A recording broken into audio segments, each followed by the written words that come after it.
ॐ अज्ञानतिमिरान्धस्य ज्ञानाञ्जनशलाकाय चक्षुरुन्मिलितमेन तस्मै श्रीगुरवे नमः। नमो नमो अनिरुद्धाय ऋषिकेशेन्द्रियात्मने नमः परमहंसाय पूर्णाय निवृत्तात्मने स्वर्गपवर्गद्वाराय नित्यं शुचिसदे नमः। नमः हिरण्यवीर्याय चातुर्होत्राय कान्तवे। Hare Krishna. So today we begin the discussion on the 6th chapter of the Sri Harinam Cintamani, and the chapter is a discussion on the aparad or Guru aparad, which is the offense committed at the lotus feet of the spiritual master. Disrespecting the spiritual master is the specific title of the chapter that we are about to discuss. Thus far, we have discussed two other offenses. The first offense that was discussed by us had to do with Sadhu Ninda, which is the first offense, where we discussed the propensity to blaspheme, disrespect the devotees of the Lord, and specifically we call it Sadhu Ninda. We also studied the fact that a sadhu has primary and secondary characteristics. The primary characteristics, which is the Swarupa Lakshana of a real sadhu, is their ability or the fact that they have taken complete shelter of Krishna. This is the Swarupa Lakshana.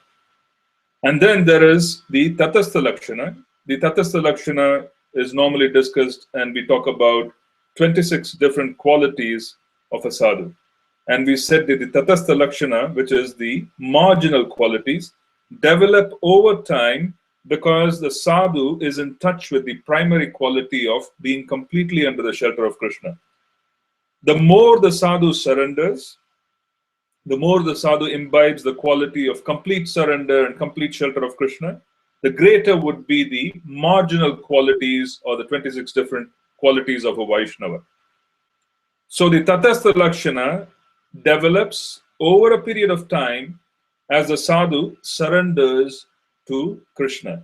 So the greater the extent of the shelter taken by a sadhu, greater would be the Tatastha Lakshana or the marginal qualities of a sadhu.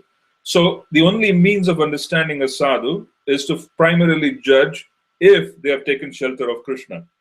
That should be the only consideration, because the Tatastha Lakshana or the marginal qualities are still under development. It still happens, and sometimes the Tatastha Lakshana or the marginal qualities could be quite confusing. Okay, so that is the first part and the first offense that we discussed. And why am I bringing it up again? Because Guru Aparad, Guru is a sadhu. Guru is a sadhu, and Guru Aparad is a part of Sadhu Ninda. First, we commit the offense of offending Vaishnavas. And Vaishnavas are those who have taken shelter of Krishna exclusively. And then there is spiritual, or rather obfuscation of knowledge. We start equating Krishna with the demigods. We perform the Namaparad of not understanding Krishna's original position. Why does this occur? Because we have offended the sadhu who represents complete shelter to Krishna. As soon as that happens, knowledge starts beginning to get covered over. Now, the second offense, we start thinking Krishna and the demigods are the same. Now, when the first two offenses are committed, automatically the person also disobeys the spiritual master. Disobeying the spiritual master, disrespecting the spiritual master, and this includes both the Diksha and the Shiksha Gurus. We will be getting into great detail on Guru Tattva, because Guru Tattva is very, very complex. So we will be getting into great detail. But for starters, we wanted to say that when we talk about spiritual master, we're talking about both Siksha and Diksha Gurus, both. Both are on the equal platform as far as the offense or the part of offense is concerned. There is a slight variation of duties. Even though the original propensity is to take the soul to the lotus feet of Krishna, there's a slight variation in terms of duties of Diksha Guru and in terms of Siksha Guru, but the Siksha Guru is aligned to help the disciple of the Diksha Guru surrender to his spiritual master and to the lineage. Srila Prabhupada in our movement is the Siksha Guru of everyone. He is the Siksha Guru of everyone. We are completely dependent on the literature and the realizations and the offerings of Srila Prabhupada. Our own spiritual masters who are second generation, in other words, the disciples of Srila Prabhupada, are also Srila Prabhupada's mercy. And they look upon themselves as representing Srila Prabhupada's interest. I've heard of this analogy or metaphor of equating the disciples to a garland of flowers, which our spiritual master wants to offer Srila Prabhupada. His disciples, or rather the disciples of the disciple of Srila Prabhupada, become flowers that he wants to offer to Srila Prabhupada, honor Srila Prabhupada with. So that's the analogy. In other words, what we are trying to say is that we have a very interesting consideration in our institution and in the movement that Srila Prabhupada plays the role of a Siksha Guru, because we are completely dependent on Siksha. Our own parampara emphasized Siksha even more than Diksha. And we looked at that by the way the parampara itself was constructed. So at the very beginning, we had Sri Jagannath Das Babaji Maharaj, who was a Siksha Guru of Srila Bhaktivinoda Thakur. He was not Diksha. And then Bhaktivinoda Thakur was the Siksha Guru of Srila Gaur Kishore Das Babaji Maharaj. Gaur Kishore Das Babaji Maharaj was the Diksha and Siksha Guru of Srila Bhakti Siddhanta Saraswati Thakur. And then further out to our Srila Prabhupada, Diksha Guru was Srila Bhakti Siddhanta Saraswati Thakur. But there are examples where Srila Bhaktivinoda Thakur chose Srila Jagannath Das Babaji Maharaj as opposed to his Diksha Guru, because he played a far more important and prominent role in the evolution or the unfolding of Srila Bhaktivinoda Thakur. These are eternal associates of Lord Chaitanya. We cannot really judge as to who got inspired by. But the structure was provided for us to understand that, we are a parampara, or rather, we follow a parampara which emphasizes Siksha. And we are all dependent on Siksha. And there can be many, many Siksha Gurus. There can only be one Diksha Guru, but there can be many Siksha Gurus. And we are completely dependent on Siksha. We view Srila Prabhupada as the preeminent Siksha Guru, because we are completely dependent. Our own spiritual masters, who are his disciples, are dependent on the teachings of Srila Prabhupada. Okay? Now, we want to reflect a little bit on the concept of Guru Tattva, because we need to understand as to how Krishna operates in the material sky. How does he operate? And what is the role of Guru? Krishna attracts us, right? The word Krishna itself is all attractive. Krishna attracts us through two means. The first means is the nectarian mellow of the holy names. That is the primary attraction of Krishna. He attracts souls to him through the holy names. The secondary attraction of Krishna is through Guru.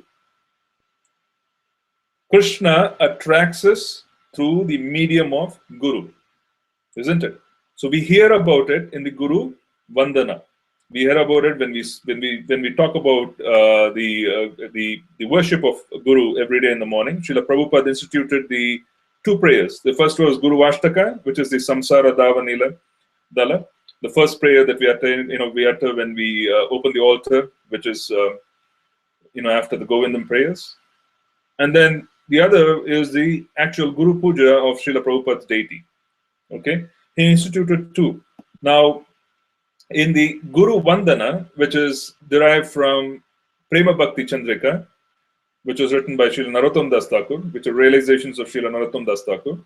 Srila Narottam Das Thakur and Srila Bhaktivinoda Thakur, both of them provided extraordinary literature for us to be able to surrender.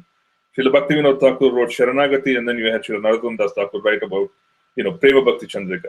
Now, in that, he says, Shri Guru Charana Padma, Kevala Bhakti Sadma, Bandho Mui Savadana Mate, Jahara Prasade Bai, E Bava Turiya Jai, Krishna Prapti Hoy Jaha Hoite. The second verse is what we want to refer to here. Guru Mukha Padma Vakya Chittete Kori Aikya आरा न कोरी हो माने आशा श्री गुरु चरण रति ऐसे उत्तम गति जे प्रसादे पूरे सर्वे आशा Guru Mukha Padma Vakya Chittete Kori Aikya. Now, this is a very clear statement on how the Guru attracts. Shri Guru Mukha Padma Vakya Chittete Kori Aikya. So, the realizations and the potency of the Guru is understood through the process of Shravanam, through the process of hearing. So, when we hear the words uttered by Guru, when the Guru explains Tattva, and that Tattva enters into our ears and destroys our ignorance. Right? When we say Om Agyana Timirandasya Jnananjana Shalakaya.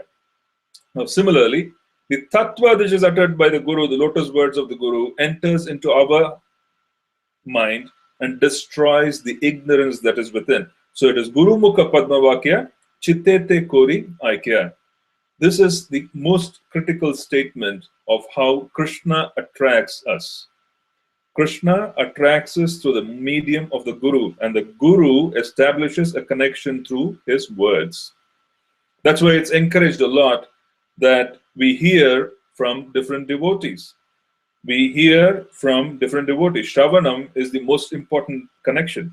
It is through the ears that we see the Dham. When we visit Vrindavan, when we visit Mayapur, we do not have the ability to fully appreciate the Dham unless we are accompanied by elevated souls who have deep connections and deep, love for the Dham, and they're able to express their connections, and that connection enters into our ear, right? So some of you might have experienced tours given by Sri, Dinabandhu Prabhu in Vrindavan. Extraordinary tours where he takes you around, and he has such deep attachment to Vraj that attachment somehow or the other rubs off on us, and we are able to see the wondrous activities of the divine couple. We are able to see the wondrous activities of the cowherd boys and so on and so forth, even though it is surrounded by many, many things which are a part of material nature. He points out, saying, okay, here's a slide. Krishna and Balaram and the cowherd boys used to slide down. Okay, it's a rock. It's sloping down. How do we see that in relationship to Krishna? It is only through the ears. Through the process of Shravanam, we see the Dham. We do not see the Dham through our eyes. We see the Dham through our ears. So the ears play such an important role because we receive all forms of realizations through the form of ears. Mantra is given in the ears. During second initiation, mantra is given in the right ear. Isn't it? That is the part. Now, what we are trying to say is that it is Guru Mukha Padma Vakya Chittete Kori Aikya is the means of Krishna attracting us to the spiritual master. It is one of his attractions. The Guru is one of the attractions of Krishna. I'm sure many of you have experienced this because it is documented that there will be a certain point where the relationship with the Guru will even overcome or supersede the relationship with Krishna. It will become so prominent because the Guru will completely take over and he is representing Krishna, that our relationship with him will take a lot more precedence or prominence even above the Lord, even above. How is it happening? It is happening because Krishna is attracting us in the form of the Guru. He attracts us. Just as much as we get attracted to the holy names, we get attracted to Guru. These two attractions are Krishna's attractions in the material sky, and one has to acknowledge both attractions. Okay, so Guru Tattva is very, very complex. Why is it complex? Because on one end, we see that the Guru is a human being, isn't it? Because we are observing Tatastha Lakshana. We do not observe, or we do not have the ability or the knowledge to observe the Swarup Lakshana of complete shelter. We cannot. How do we see that? We can only understand that through Tattva. We can only understand it through Shastric examples of what is surrender, what is Tattva, what is the quality of advanced devotee, what is the quality of a surrendered devotee. We can only understand it through Tattva. We cannot understand it by observation. It cannot come through apparent consideration of viewing things through the material senses. It's not possible. The material senses are faulty. Our own understanding is faulty. We tend to judge people based on externals all the time because we are trained to do so. We discriminate based on external qualities all the time. We cannot go beyond that. So what do we need to do? We need to depend on tattva. We need to depend on shastric conclusions. We need to depend on absolute consideration, and absolute consideration is the Guru is, the Swarup Lakshana of the Guru is, he has taken complete shelter of Krishna. Why is it so complex? It is as complex as Shiva Tattva. Shiva is the spiritual master of the whole world. If you observe Shiva Tattva is extraordinarily confusing. Why? Because you have this extraordinarily elevated Parama Vaishnav who is not human, but he is not God, he is not Vishnu, he is in between, right? We spoke about it the previous week. He has some extraordinary activities associated with him, right? He is Atmaram. Shiva is Atmaram. He's constantly engaging in Nam Bhajan. He has no other occupation. He is Atmaram, completely satisfied. Yet there are many, many accounts of him engaging in consorting with Srimati Parvati. Okay, there are many accounts where Lord Shiva dresses so unusually. He has tiger skin. Okay, he immerses, or rather puts, the ashes of the cremation ground upon himself. He dances like a madman. Okay, his associates are not so wonderful in the cremation ground. So how do you understand that specific behavior and also are able to appreciate that he is the spiritual master of the whole world? Very complex, because the same Shiva, he does not even speak. You can read this in the Srimad Bhagavatam in the 4th canto, that he sits in complete deep meditation and the great transcendentalists sit at his lotus feet and they receive knowledge without him opening his mouth. It is the same Shiva. How is it possible that the same Shiva dances in his cremation ground and is also being able to be the spiritual master and the guiding force of all living entities? Very complex. If you just view one side of it and miss the other, it's very confusing. How do you understand this complex propensity? What does Rudra do? Rudra is a form of Shiva. It's specifically based on the fact that Rudra destroys the physical body. The physical body is the epitome of ignorance. It is ignorance. Real knowledge is that the physical body is complete ignorance. That is real knowledge. Attachment to the physical body and its connections purely based on the physical body is complete ignorance. What does Lord Shiva do as a spiritual master? He destroys the physical body at one level. So there are 3 different types of death we talk about in the scriptures. The first level of death is the destruction of the physical element, which is the physical body. That is well known because we see the death that occurs all over. We read about it in the papers, and unfortunate circumstances happen in every family. That is well known, isn't it? The physical body gets destroyed. But then the subtle body is not destroyed. So you have the subtle body. So you have the ethereal body, which has the soul, which has the mind, which is the subtle elements of the impressions, and then which has the intelligence. This is the subtle body. The subtle body is not destroyed at death. The first type of death is physical death. So now the second type of death is where even the subtle body is destroyed and the soul becomes free of the subtle body. That is the second level. And then there are other levels. There's a third level of death where one does not have the physical body destroyed, neither does he have the subtle body destroyed in observation, but they're completely purified. Right? One is completely liberated even while being in the body. It's complete liberation. Now, Lord Shiva is involved in all 3 levels. He is the spiritual master of the whole world. He is involved in all 3 levels. Now, the same thing is being perpetuated by Lord Ananta. Read in the 5th canto of Srimad Bhagavatam. Ananta is the master of Shiva. And to understand Ananta, we have to understand Balaram. Isn't it? Because Ananta and Balaram are the same. Balaram is the first expansion of Krishna, and he is the servitor Godhead. His only business is to serve. Really wanting to understand Balaram means Balaram has no other pleasure other than wanting to serve Krishna. So the same thing was displayed by Nityananda Ram. Very unusual behavior, both of them. Balaram, Nityananda Ram, Shiva. Very unusual. Who could understand Lord Nityananda? Read about it. Nobody could understand. If one were to just go by, oh, he's calm and he's this and he's that and so on and so forth, Lord Nityananda was none of that. He was extraordinarily boisterous.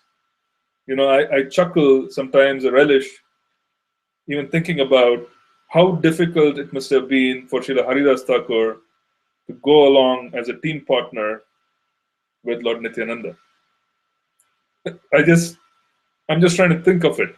Uncontrollable, unpredictable Lord Nityananda, and then you have senior citizen Haridas Thakur, who by his age and his mellow and his demeanor is quite subdued. So I was just thinking, what an extraordinary team which Lord Chaitanya assembled, and it's almost like Lord Chaitanya played some kind of a joke on Haridas Thakur to take along Lord Nityananda and walk around on the streets of Navadvip. Why? Because he's so unpredictable. Who could imagine? There were so many things which Lord Nityananda did, which was very difficult even to conceive. Very difficult. He made himself so available and so approachable that it was unprecedented. We also notice that with Shiva. Shiva dances in the crematorium, making himself available even to the lowest of entities. He dances even and makes himself available. He makes it seem as if he is approachable even to those who have absolutely no culture. So this behavior, which is all tatastha, which is observable by human eye, can really confuse one because they can never perceive the inner quality of complete surrender by mere observation. So there is a need for delving deeply into tattva to just understand Guru.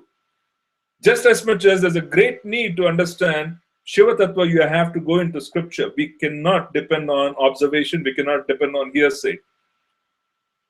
Oh, I'm repulsed by the crematorium. Okay, yes. The crematorium, you go to the crematorium, if you're exposed to death, one has to come back and have a bath, reject the clothes you wear, and so on and so forth. It's contamination.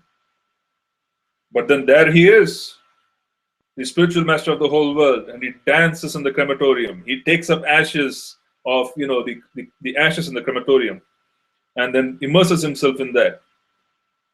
How do you understand these connections? How do we understand these connections? That's why it's so very complex.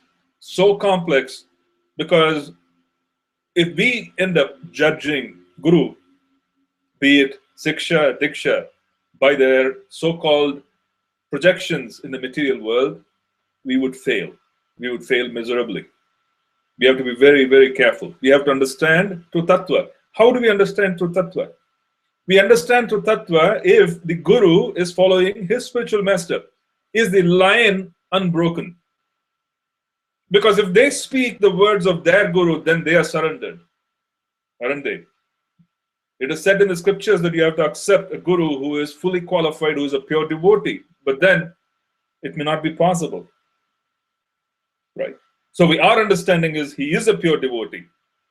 Our understanding is he is a pure devotee and he is towing the line, or rather following in the footstep of his spiritual master. His spiritual master is following in the footstep of his spiritual master, and this is the protection of the parampara. Just as much as the 108 beads on their own, each bead does not have any meaning. If you break the beads, you can't chant, you can't do anything. On its own, each bead has no meaning.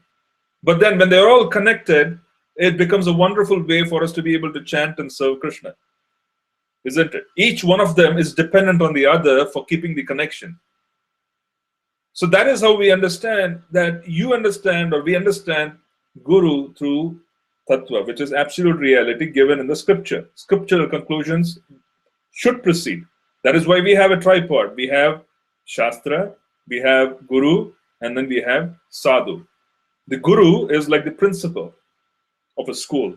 The Sadhu is the practitioner. So the Guru moderates and he judges and he guides, saying that, okay, 1, 2, 3, this is how things have to be, and so on and so forth. He sets standards. Right? And then Shastra is the basis on which Guru sets standards. Why don't we worship Lord Buddha? We do not worship Lord Buddha, even though he is one of the incarnations of the Lord and he is quite prominent. We don't worship him. Why do we not worship him? because he rejected the Vedas. His service was such that he rejected the source of problems that were occurring during his appearance. Shunyavadi. He rejected the Vedas. Since he rejected the Vedas, he is not accepted. His teachings are not accepted by those who follow the Vedic school. Okay? Because Shastra is so important. Without adhering to Shastric conclusion, we will never be able to understand elevated souls. We will never be able to understand Guru. We will never be able to understand Krishna. Never. It's impossible. Why? Because the Tatastha Lakshana, that which is marginal, is extraordinarily confusing. It can remove and take away our ability to view things in the proper way. And that is where the mistakes occur in Guru Tattva as well. The Guru, in many cases, may not be a good manager. We have an institution. As a consequence, we tend to view people as managers and so on and so forth. The Guru may not be a good manager. He could be a pakka Brahmanical type. He may not have good business sense. He may not have good managerial or Kshatriya capabilities. And that's where people end up judging. He may make administrative mistakes, so to speak. He may not be able to deal well with resources because he's very Brahmanical to the point where he can handle resources. And then we end up judging such a guru based on attributes that we think are important, because we all come from the so-called environment of the corporations, and our efficiency and so on and so forth in training is someone has to be efficient. Yes, but that is not the criterion for judging Vaishnavas. It is not the criterion for judging Guru. It is actually suicidal to get into judgment of Guru. It is actually suicidal. It's very difficult. But judgment has to be made. There has to be some amount of understanding. That is why it's so complex, right? They say that you don't disobey a Guru, you do not do this, you don't do that. There are so many rules and regulations given, but then they also say if the Guru is not following properly, reject him. How do you do that? So it's a big thing where you go from one end of the spectrum to the other. The instructions in Shastra. So that's why we require sadhu. That's why we require tattva to be explained, and then realizations to be had, purports to be read, so on and so forth. Because it's very complex just to take one instruction and then misquote it or quote it based on convenience, which is a propensity for many of us to just quote Shastra based on convenience, or quote Srila Prabhupada, even worse. Prabhupada said this, Srila Prabhupada said that, Srila Prabhupada gave this particular quote. I read this in that particular letter. That's why it becomes very complex to understand Guru Tattva. Why does it become complex? Because we only have the ability to judge through tatastha, marginal propensities, marginal consideration. We do not have the ability because our own concept of surrender to Krishna is not complete. How can one who has not fully surrendered understand someone who has fully surrendered? Lower consciousness cannot understand higher consciousness. It cannot. There will be confusion. Lower consciousness cannot really understand higher consciousness and the behavior associated with it. That is something which we also need to keep in mind. So Guru Tattva, starting from Balaram, he is the first servitor. And Balaram has no consideration. He has no consideration. Consideration of Balaram is based on Sambandha Anuga. Sambandha. What is his Sambandha with Krishna? Only one Sambandha. Servitor. He has no other pleasure. He has no other pleasure. He does not have an independent existence. He does not like to have an independent existence because his whole existence is to serve his brother Krishna. Nothing else. So the first expansion is servitor Godhead. He is also the Adi Guru. And then very prominently, he expands into different ways to serve Krishna. So in our own line, our acharyas are either attached to Lord Nityananda or they are attached to Srimati Radharani. They are eternal associates. Shri Balaram expands himself into the Parikar, the Nitya Parika, the eternal associates of Krishna, so that Krishna could receive pleasure. All the cowherd boys, so on and so forth. His potencies also expand and provide the Dham. Our spiritual existence is dependent on Balaram, isn't it? Spiritual existence is dependent on Balaram. Right. His potency of Sandini is to sustain spiritual existence. Sat. So now the same Balaram, whose only pleasure is to serve Krishna, he has no other pleasure. Even though we read that Balaram has his rasa dance, no. If one is really worshipping the Lord, one will also understand Tattva, that Balaram has no other pleasure. He has no pleasure whatsoever other than serving his master, who is Krishna. Even though he may have his rasa dance, he may have his consort, he may have his own pastimes and so on, deep down within himself, no attachment other than wanting to serve Krishna. Even that would be manifest attachment to serve Krishna. So that mood of Balaram in connection to Krishna is service. He expands further. The spiritual master is an expansion of Balaram. He is also servitor, isn't it? Balaram is Sevaka Bhagavan. Expansion of Balaram is the spiritual master. Expansion of Balaram is Shiva.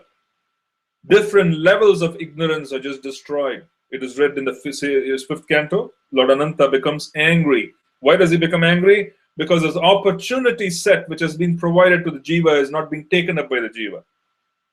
The Jiva is not taking full advantage of the opportunities. As a consequence, they reach a conclusion saying that the arrangements that have been made have just become so muddled that there's really no way we have to start all over again.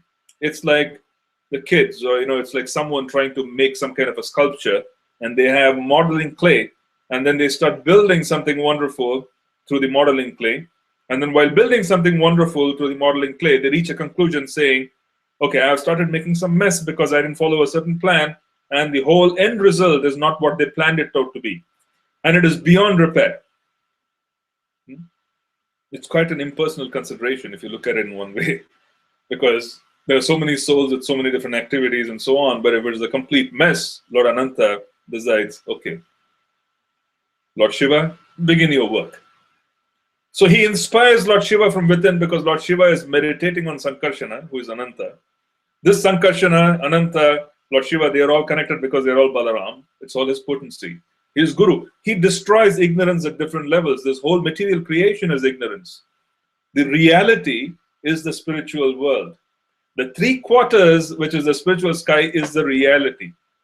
The 1/4 is temporary reality.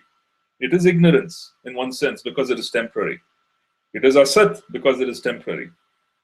It is only a temporary manifestation. So it is true while you see it manifest, but then it goes away because relative considerations are not taken into account while we speak about eternality. We read about Sri Mahavishnu lying, Karanodakashai Vishnu lying on the Karana ocean. He breathes in. All the Brahmas of the different universes enter into him. All the universes are destroyed. He breathes out, the universes are manifest again. So there is a consideration that at some point there's going to be destruction, there's some point there's going to be creation. So this temporary reality is also ignorance. So that ignorance is destroyed by the desire of Lord Ananta. He invokes the presence of Lord Shiva, and then he manifests 11 different forms of different Rudras who take on different levels of the universe. Whenever souls worship Lord Rudra, and different Rudras are worshipped in different levels of the universe, not just this universe, every universe. They are worshipping him for the fear of not being destroyed. So Rudra is worshipped for sustaining the physical body. Right? We perform Rudra Abhishek in the Shiva temples to sustain the physical body. Why? Because it is his job to destroy it. It is also said that Rudra is Rud, to cry. Why? Because Lord Shiva is the seed-giving father. Out of his compassion, he doesn't quite enjoy this whole activity of destruction.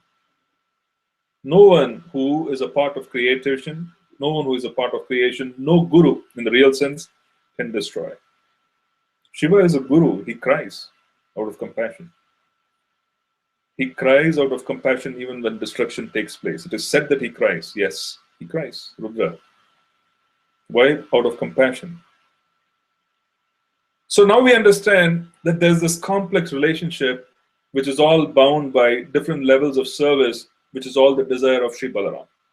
It is Sri Balaram's desire which gets manifest all over and becomes Guru Tattva, Shiva Tattva, so on and so forth. He becomes the different Purushas.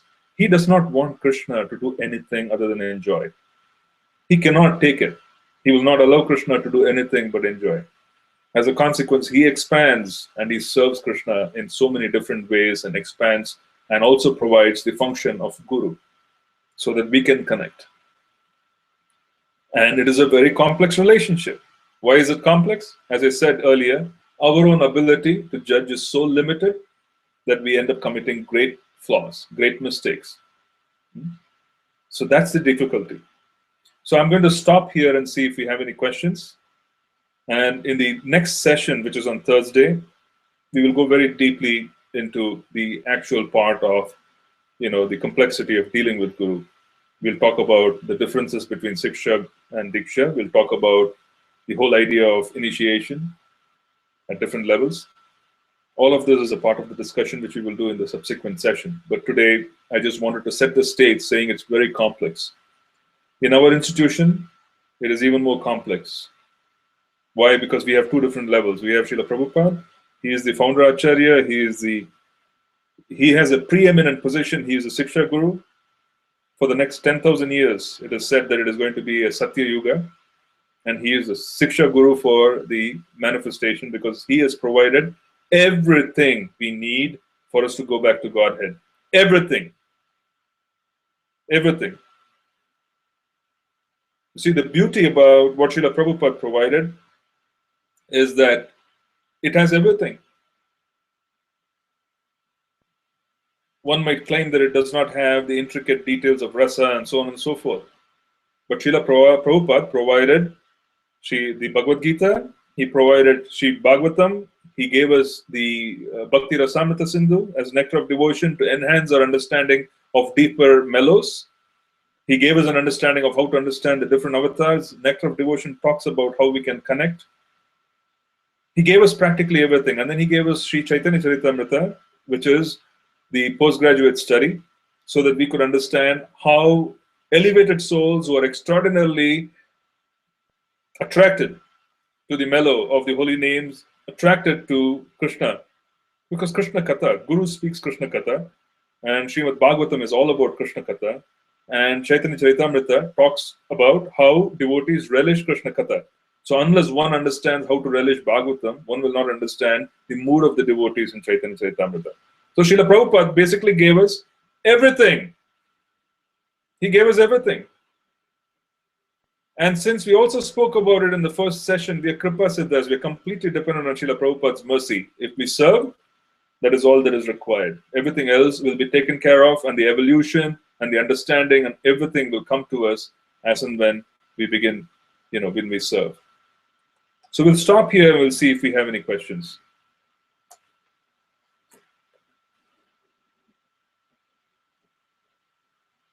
See, if you do not have any questions, it means that once you hear the class, you just forget everything and then come again on Monday. Otherwise, there would be questions.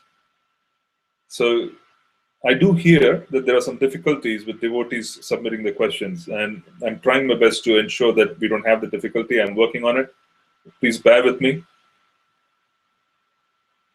and we'll get that fixed.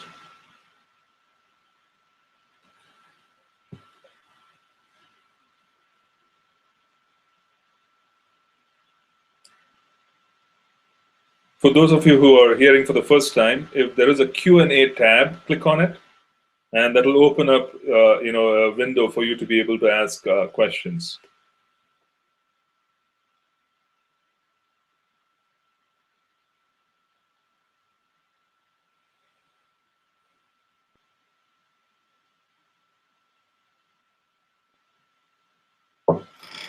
This is from Kirtida Mataji. Realizing a Siksha Parampara and Prabhupada as the Shiksha Guru sometimes mislead people, and they accept Srila Prabhupada as the Guru and not ready to accept any of his disciples as Guru. Well, it's a little more complex. It is a little more complex, because it is not so much that the Siksha Parampara is enforcing this. It is not. It is more a situation where they are not ready to accept the institutional arrangement. They are not ready to accept the so-called descendants of Srila Prabhupada. In other words, I'm saying that the next leg which follows Srila Prabhupada, they are having difficulty in accepting that. And that has a lot to do with a lot of confusion that occurred in the institution as well. It's a complex topic. And that's the reason why I'm trying to say that it is not so much because they understood that, oh, you have a Siksha. Because they are saying Srila Prabhupada is the Diksha Guru, which is a wrong notion. If Srila Prabhupada's ability was just to be able to be pure himself and not create any followers who are pure, then what was so potent about the offering, right? Srila Prabhupada's offering was so potent that he created many pure devotees. There were many sincere souls who followed Srila Prabhupada, who were his disciples, who were fully qualified, and who were very sincere and pure. They were sincere and pure, at least to the point where they very strictly followed the path initiated by Srila Prabhupada. So if one were to say that Srila Prabhupada is the last stage and no one else can take on the mantleship of offering Diksha, that's not what the parampara is all about. The process is very potent. It is not meant that there can be only one pure devotee. There are many pure devotees who are supposed to be created by this process. That's the potency of the process. That is not being acknowledged by those who think or say that Srila Prabhupada is the last initiating spiritual master.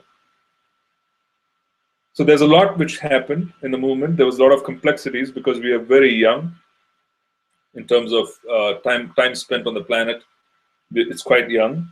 And as a consequence, this is more of a maturity issue where many issues had to be ironed out, and people had to somehow or the other, be able to accept things based on Shastra and so on and so forth. There's a lot of confusion, and all that confusion is slowly, steadily being cleared out. The only way to clear confusion is to depend on Shastra, depend on Tattva, depend on explanations given by Srila Prabhupada himself. There are so many different instances where he was very clear that there should be parampara. He said, everybody become guru. That was his word. If you have the potency, if you have the ability to influence, if you have the ability to bring souls to Krishna consciousness, then that is a part of being able to play the role of guru. That could be Siksha, but it is really a fact that everybody is supposed to take on that role of being able to assist others. It is like talking about leadership. Everybody is a leader at some level. So, to answer your question, it does not mislead. This whole thing about the Ritviks, which is what you're referring to, is not because they are misleading themselves understanding Siksha. No. It is more about not able to fully comprehend or understand the whole process of parampara. The second part is not being able to accept the Swarup Lakshana. That's the confusion. The confusion is occurring because people are not able to accept Swarup. They are looking for Tatastha. And Tatastha is confusing. So you have to go with Swarup. Then there will be a lot of confusion in that. And it is being sorted out. Most important as people who are practitioners is to ensure that we are very sincere with our desires. If we are very sincere with our desires, we will attract the right instructions and the right sources and the right guides in our life. It is like saying that if there's a propensity to cheat, we attract the cheats. If there's a propensity to be sincere, we attract those who are sincere. So in that sense, there is some karmic connection which also plays a very big role in our ability to attract souls into our life as instructors. There's a karmic connection. It cannot happen without having a karmic basis. It's an arrangement of Krishna. We spoke about it early on in the class that Krishna attracts through Guru. Krishna attracts through the holy names. So it's a karmic situation as well, because there is a very good, intricate, very complex arrangement which is being made by Krishna to bring us in touch with a spiritual master. The moment we reach a level of sincerity, of wanting to surrender, the spiritual master manifests in the physical form. Krishna arranges for it. He develops and puts us in touch and kind of develops this relationship. So one has to understand that it is very highly, intricately managed. And one needs to be able to take that up, because if we are sincere, we will attract very sincere folks who are going to instruct us, who are going to help us. That's without a doubt. And it is being shown in Shastra. Imagine Dhruva Maharaj going off into the forest at the age of 5, sitting under the tree, not knowing who is going to guide him, nothing. But he was extraordinarily determined, and he showed such intense sincerity that the greatest spiritual master one can hope for, Sri Narad Muni himself, appeared, and he first tested Dhruva Maharaj, wanting to discourage him. But later on, he noted that he was very determined and he was very, very sincere, and he initiated him into the mantra. So what am I saying? I'm saying that you can go into the middle of the forest and be completely alone and have absolutely no scope of coming in touch with the outside world, but Krishna makes the arrangements. Why? Because there's sincerity. So we'll have to understand that it cannot be that there can be confusion. Confusion is not with the word Siksha and Diksha. Confusion occurs because they are not following, or they don't want to take up certain institutional arrangements. It's more got to do with administrative and institutional arrangements. Hope that answers your question. So the next question: does Srimati Radharani also represent Guru Tattva? Her followers do, depending on our own inclination to serve the divine couple, our own inclination or the mellow that we are attracted to. Yes, her followers and her expansions, the different, the Ashtasakis and the different Manjaris, who are the servants of the Ashtasakis, they are all very, very deeply connected. Just on one side, you have Balaram and his servants and the cowherd boys. On the other side, you have Srimati Radharani's servants, who are also Guru Tattva. They teach how to serve the divine couple. This is a part of our daily morning prayers in the Guru Ashtakam prayers. If you read the Guru Ashtakam clearly, you will also see how the spiritual master represents and wants to serve the divine couple. So the answer is yes. The answer is yes. It is Srimati Radharani's mood of wanting to serve Krishna in different ways allows, is represented by the different Sakis and the Manjaris and so on.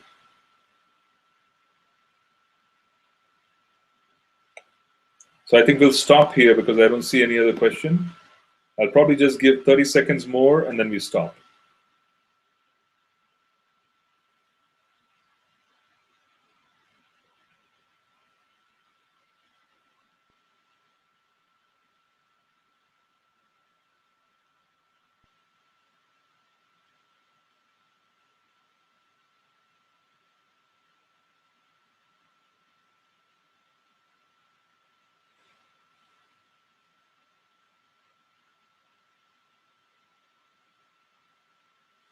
Srila Prabhupada ki Jai.